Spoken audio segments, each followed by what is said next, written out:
Welcome to the June edition of North St. Paul Notes. I'm your host, Paul Anderson.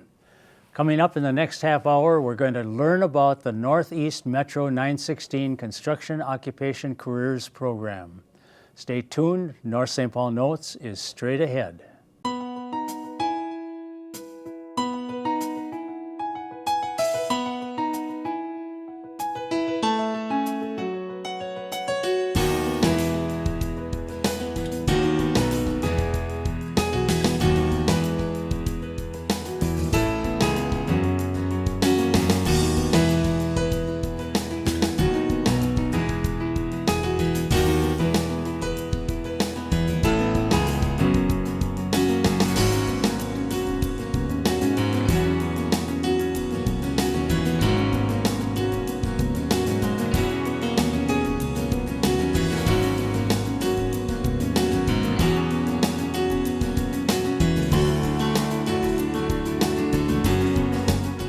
Hello and welcome to the June edition of North St. Paul Notes.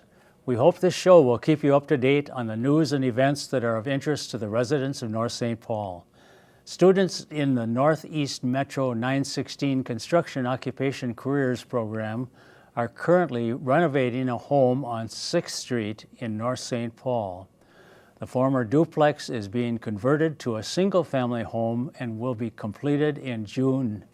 Joining me now is construction occupations teacher Tom Spehn. Welcome to North St. Paul Notes, Tom. Oh, thanks for having me, Paul. Appreciate it. And it was it was actually in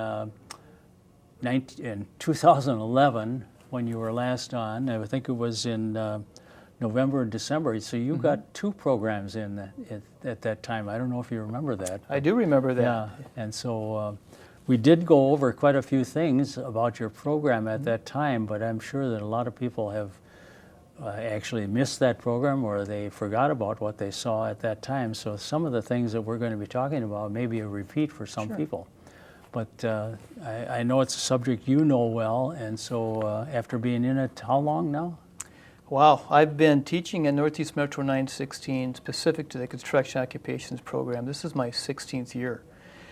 Prior to that, I was a carpenter here locally in the White Bear Lake area, and I was fortunate enough to get employed in 1983. And at that time, we had a housing recession, similar to the one we just got out of. So to have employment in 1983 was a good thing. Right. And I remember sitting down for the interview, and the company said, "Well, we can guarantee you employment for 3 months."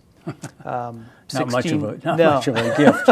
And do I move down here to from central Minnesota all the way down here to Twin Cities and get housing and all that stuff? So I can kind of relate to some of these kids as we look at the current housing recession we're climbing out of it. There's a lot of unknown.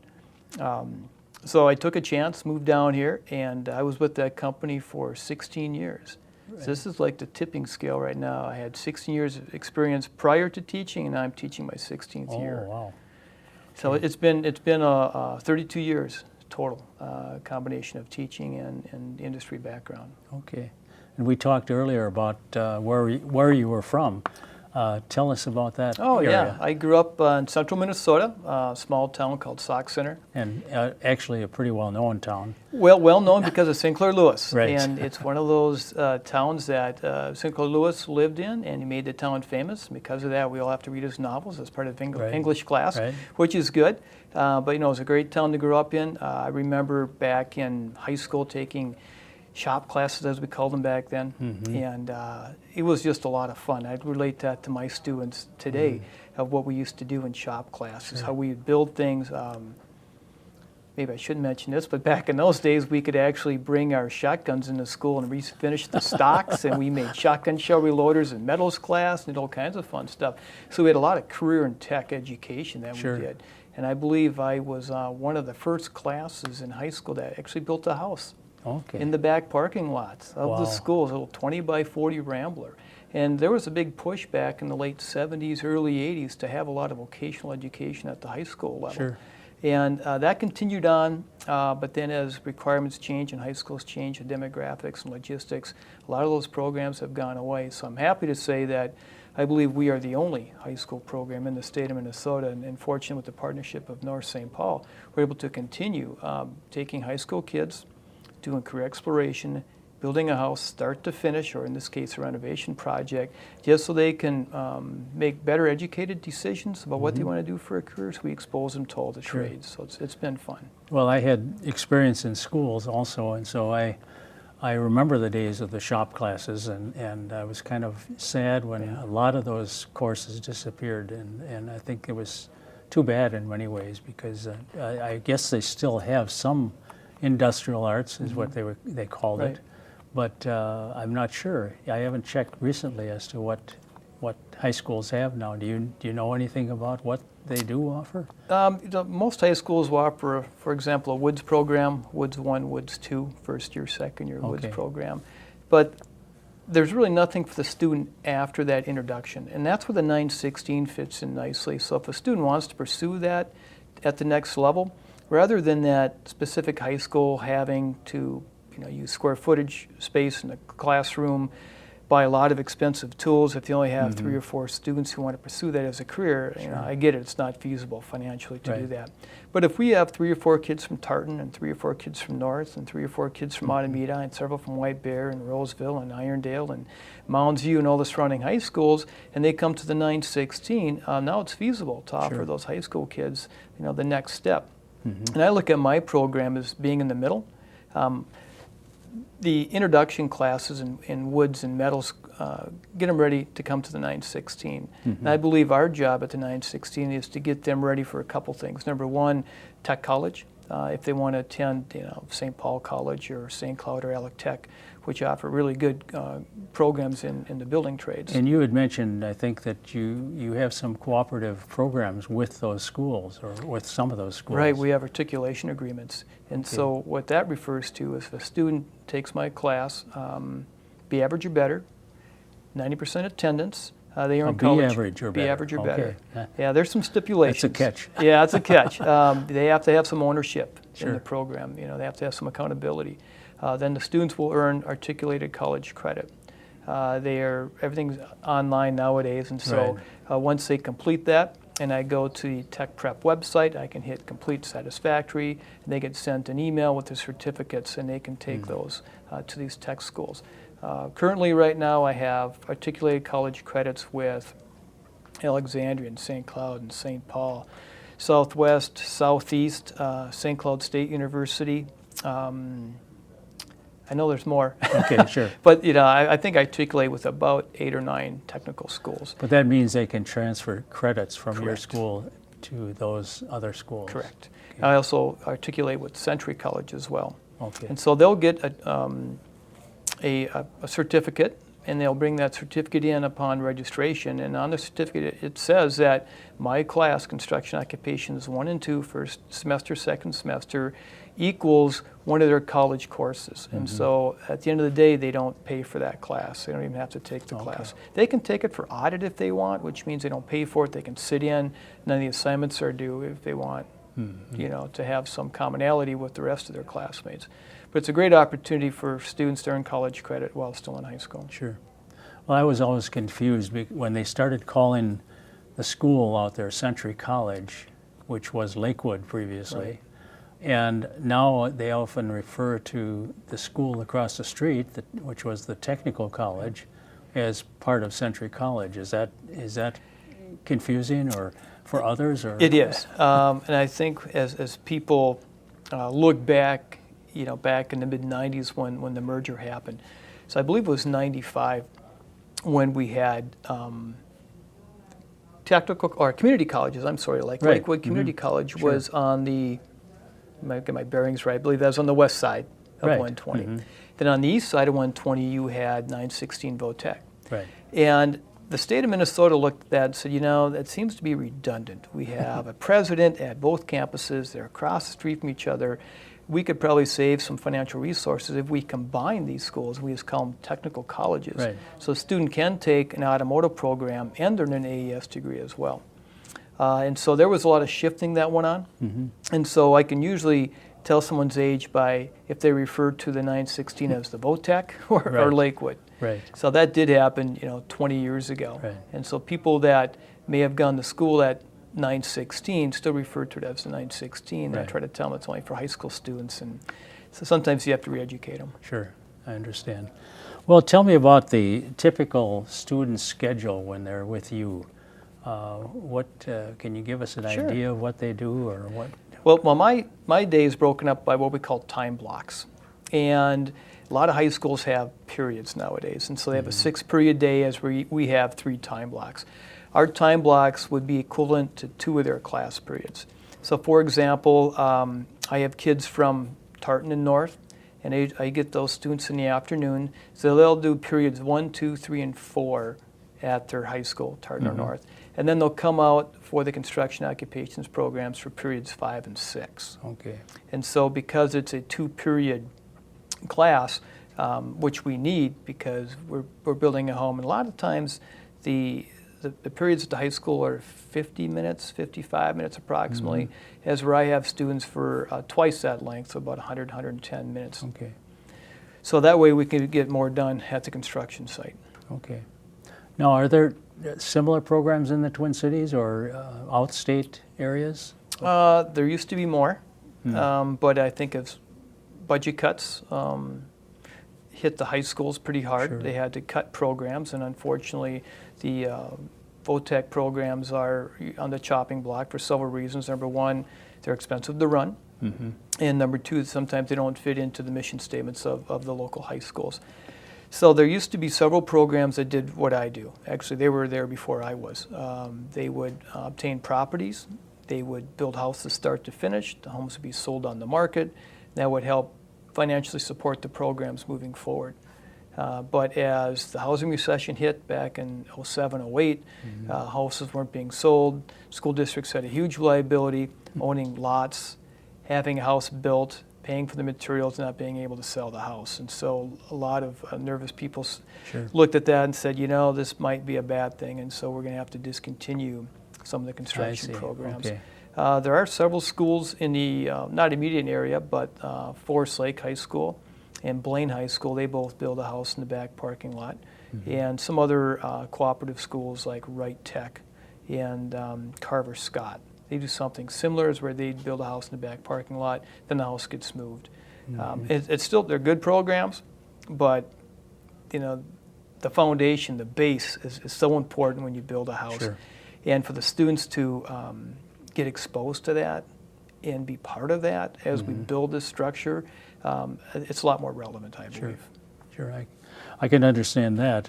That kind of brings us to your program then. So what you have is similar to some other programs, but you actually build them on the site where they will always be located. Right. As I tell my students, I moved down here to the Twin Cities in 1983, and I drive by homes that I built back then, and they're still standing, which is good, and it's always nice. And so even the other year when we did park shelters instead of houses, I told my students, you'll be driving by here, and you can be telling your kids, I built that. Sure. We can drive So down these you're streets. talking about structures like you built the one at Housey Park, was it? Built Housey Park, and we built one at Tower Park. Tower Park too. Yeah, so we built 2 park structures, and we did some, we constructed some stairs over at McKnight Fields.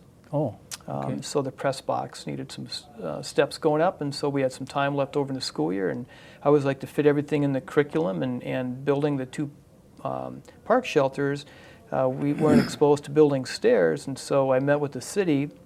Unfortunately, they said the lot they had lined up for us got caught in some litigation issues and wasn't ready to go when we needed it to go, and so they asked about doing an alternative project, and so we did the park shelters, and which is fine, but I have to make sure that if I have college credit, that I meet all the criteria that I say we cover. And one of the things that we cover is stair construction. And so it seemed a little odd. We did 2 park shelters, and then we had the pod moved over, and we built a set of stairs. But that's all because of college credit. Okay. And so it all enhances the community of North St. Paul, which was fun. Did you do the one at Colby Hill Park too? We did not do that one. No. Okay. That, it's always nice working with the city because they have, long-term plans and short-term plans. And so if we get in another situation like we were in a couple years ago where the lot just doesn't work out, it gets tied up in litigation, Sure. things happen, I get that they have some fallback plans for us. And even talking to the new city manager, Jason, he's even asked me about, would you be interested in maybe working for people on fixed income, rebuilding garages and stuff like that? And I think that'd be great to do that. A lot of it's going to be logistics and timing. That's where North St. Paul fits in really nice. But, I guess we're always known for the school building the new houses, but we've done more than that. So we've done some community projects, community-based projects, and of course this year's project is a complete renovation. Right, and that's different from anything you've done before. Yeah, very different. Typically when we look at these properties, like the first one we did in 07, 08 off of 14th and Helen. 14th and Helen. Helen, right. thank you. I think so. That house was torn down. Right. I think North St. Paul's pretty typical, is where there's, like all communities in this area, they have depleting housing stock. And it seems a lot of the homes built in this area and other areas were either built in turn of the century 1903 or they were built in 1946. I know there were a lot of buildings, especially on the south side of town, that were built after the war. Right, post-World War II, troops returning home, they had to have a lot of houses built in a short amount of time. And, it met that need, which was great. But I think the homes were built rather quickly. Right. And, back then fuel was cheap. The cost of energy, the amount of energy used to heat those homes was high, but the cost of energy was low. And so it didn't really matter too much if they didn't have enough insulation or a little drafty because cost of fuel was cheap. But as we all know, it's not that way anymore. That has changed. Energy is high. For sure. And so, I look at North St. Paul and they have this opportunity now to take some of that existing housing stock that's all over the Twin Cities that's starting to be depleted and tear them down. This year's project, we looked at this townhouse built in 1983, and there was structurally nothing wrong with this property. We always refer to it as the bones of the house. The studs were good, the roof was good. We're always nervous about the foundation. We went down, looked at the foundation, the footings, and the poured floors and stuff. There was nothing wrong with this duplex, so why should we go through all this expense of tearing it down? So we decided at that point we had three options. We could tear it down, that was still an option.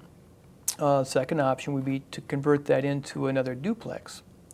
The city said, and I agree with that, we're really not in the business of rental property. And so the decision was made to renovate it into a single family home. And so we met with some architects and we had some meetings with the city of what we should do with this piece of property. And again, the city likes to have the single family homes, create that neighborhood, create that family sense. And since this one's located across the street from Webster Elementary, it made more sense to convert this into a single family home.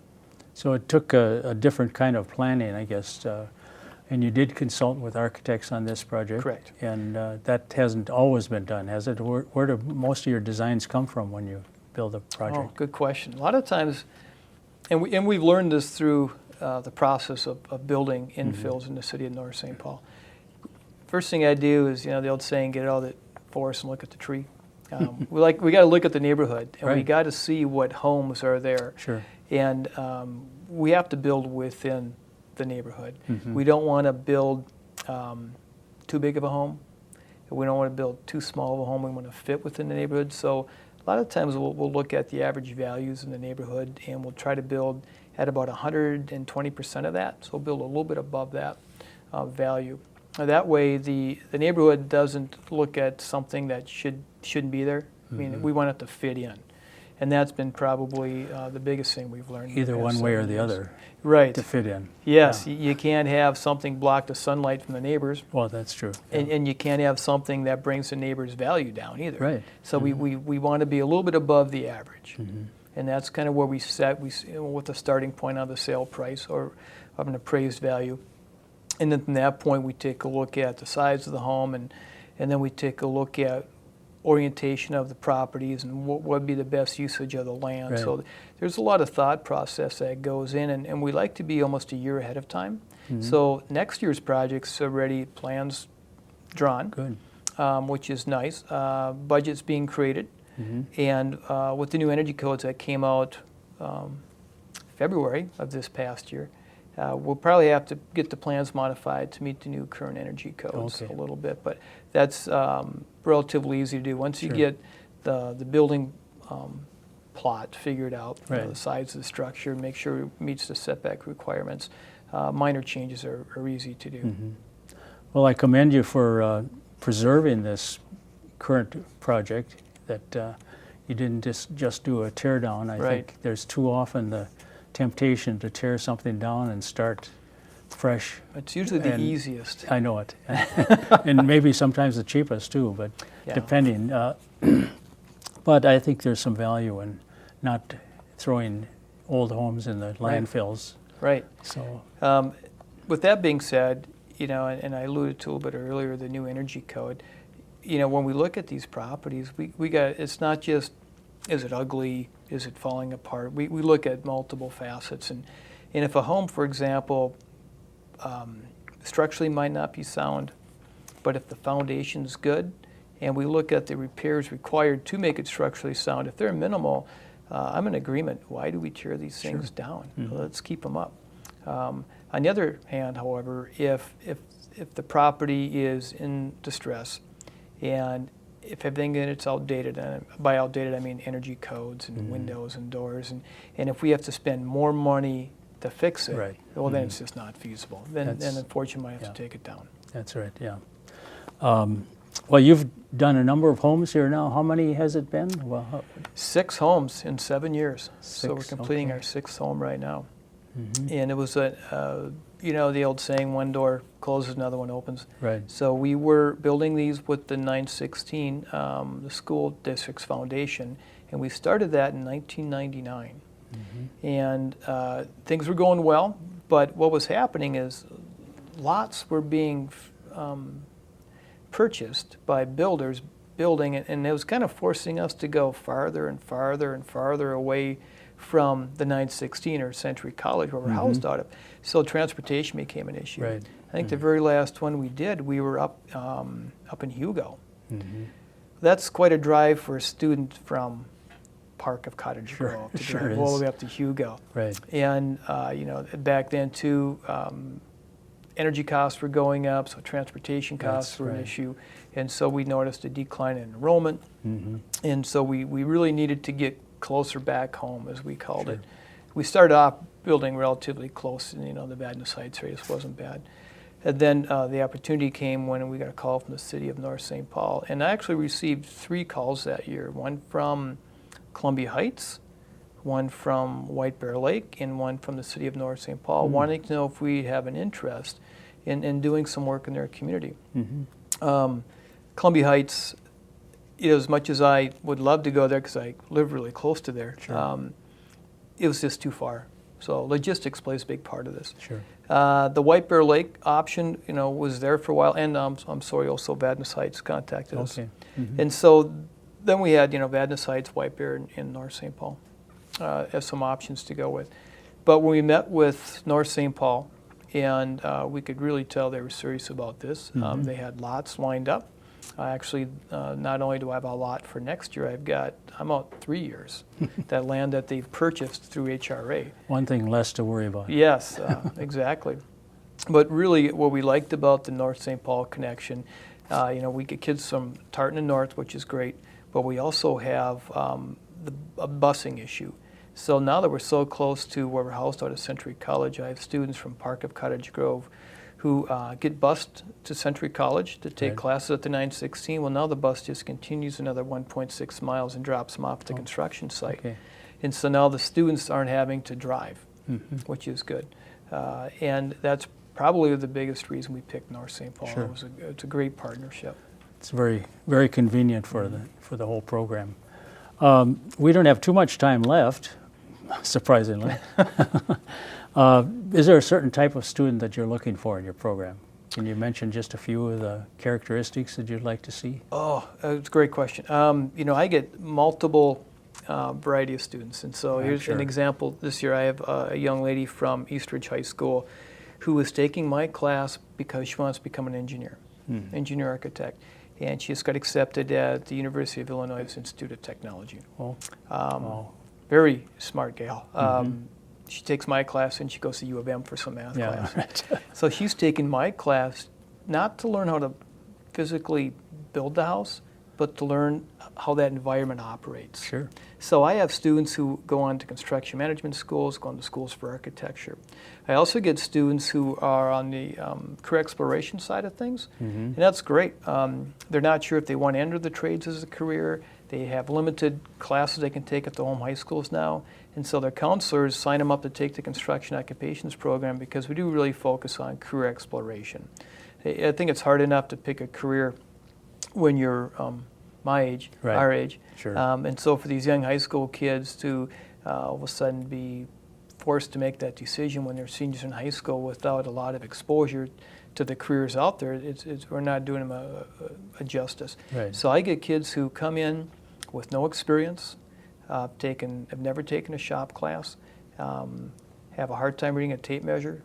That's fine. I mean, that's why they're in my class, is to learn those things and do some career exploration. I suspect attitude is a big factor. Oh, good. Yeah, attitude is huge. Yeah. And it's difficult. I mean, we don't want to create false expectations. So Sure. if these students really want to do this for a career, and if it's 5 below zero outside, we're working. Okay. Because that is real life. Yeah, that's And- right. And so again, I don't want to create false expectations That's right. and be in the classroom because it gets a little chilly. They have to understand their schedules, deadlines, and due dates, Yeah. just like the real world. Well, as I said, we're almost out of time, and we really are out of Okay. time at this point. So I appreciate your coming on the show today, Tom, and I hope maybe in a couple of years we can have you back again. Love to come back. Okay. We've been talking to Tom Spehn, who is the construction occupations instructor over at Northeast Metro 916, who has been working on homes in North St. Paul for many years now. So I think it's been a real positive activity for North St. Paul. It really results in some great homes and fills in spaces with desirable living. And creates a wonderful learning opportunity. That's for sure. We're out of time on this month's show. Join us again next month when we'll bring you more news about North St. Paul. I'm Paul Anderson, speaking for everyone at the City of North St. Paul. Thank you for watching. We leave you this time, with some highlights from the recent grand opening of the Polar Ridge Senior Living Complex.